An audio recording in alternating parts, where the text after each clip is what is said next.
ফেলানীর মতোই বাংলাদেশের আরেক কিশোরীকে গুলি করে মারল ভারতীয় বিএসএফ। ১৫ বছর বয়সী ফেলানী খাতুনকে হত্যা করা হয় ২০১১ সালের ৭ জানুয়ারি ভোরে। আর এবার ১৪ বছর বয়সী স্বর্ণা দাসকে হত্যা করা হয় সেই ঘটনার ১৩ বছর পর ২০২৪ সালের ১ সেপ্টেম্বর রাতে। হাসিনা সরকার ফেলানীর বিচার করেনি ভারতীয় সখ্যতার জন্য, কিন্তু এবার ইউনূস সরকার বা উপদেষ্টারা কি করবেন বা কি করার পথ খোলা আছে তাদের সামনে। ঘটনাটি ১ সেপ্টেম্বরের। সেই দিন রোববার রাতে মায়ের সাথে ভারতের ত্রিপুরায় থাকা ভাইকে দেখতে যাচ্ছিলেন স্বর্ণা দাস ও তার মা। তবে বাংলাদেশ সীমান্তে থাকাকালীন মৌলভীবাজারের কুলাউড়া সীমান্ত এলাকায় ভারতীয় বিএসএফ গুলিতে ১৪ বছরের চঞ্চল কিশোরী স্বর্ণা দাস নিহত হয়। স্বর্ণা মৌলভীবাজার জেলার জুড়ি উপজেলার পশ্চিম জুড়ি ইউনিয়নের কালনিগড় গ্রামের বাসিন্দা পরেন্দ্র দাসের মেয়ে। সেই স্থানীয় নিরোধ বিহারী উচ্চ বিদ্যালয়ে ৮ম শ্রেণীতে পড়ত। শুধুমাত্র স্বপ্ন বুনতে শুরু করেছিল স্বর্ণা, যেমন স্বপ্ন বুনছিল ১৫ বছরের ফেলানীও।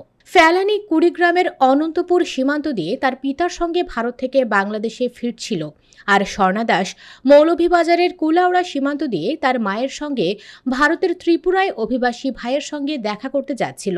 অথচ দুজনের ভাগ্যে পরিণতি এক। ফেলানী হত্যাকাণ্ডের পর তার লাশ দীর্ঘ সময় ঝুলেছিল কাঁটাতারের বেড়ায়। কাঁটাতারে ঝুলে থাকা কিশোরী ফেলানীর লাশ প্রবল আলোড়ন তুলেছিল দেশ বিদেশের গণমাধ্যমে। কিন্তু এরকম আলোড়নের পরও শাস্তি হয়নি ফেলানী হত্যাকারী বিএসএফ সদস্যের। বিএসএফের আদালত তাকে বেকসুর খালাস দেন। এরপর মামলা ভারতের সুপ্রিম কোর্টে গড়ালেও বিচার হয়নি আজও। কিন্তু এবার স্বর্ণার বেলা কি ঘটবে? তখন না হয় হাসিনা সরকার ছিল, এবার কি করবে বর্তমান সরকার?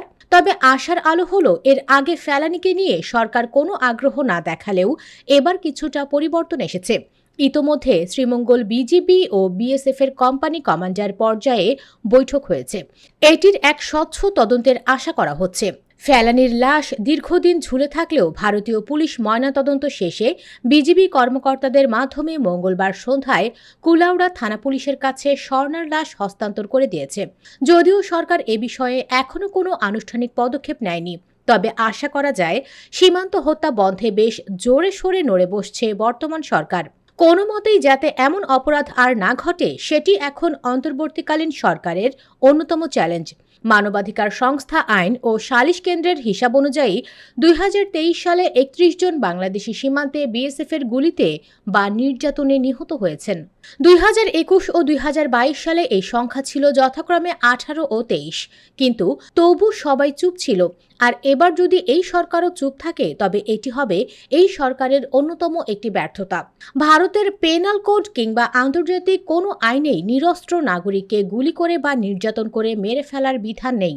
কেউ অবৈধভাবে সীমান্ত পারাপার করলে তাকে গ্রেপ্তার করে বিচার করা যেতে পারে, কিন্তু ভারত সীমান্ত ব্যবস্থাপনার ক্ষেত্রে স্বীকৃত সব আন্তর্জাতিক ও দ্বিপক্ষীয় প্রোটোকল অগ্রাহ্য করে সীমান্ত হত্যাকাণ্ড ঘটিয়ে চলেছে, যা বন্ধ করতে হলে এই সরকারকেই সাহসিকতার পরিচয় দিতে হবে।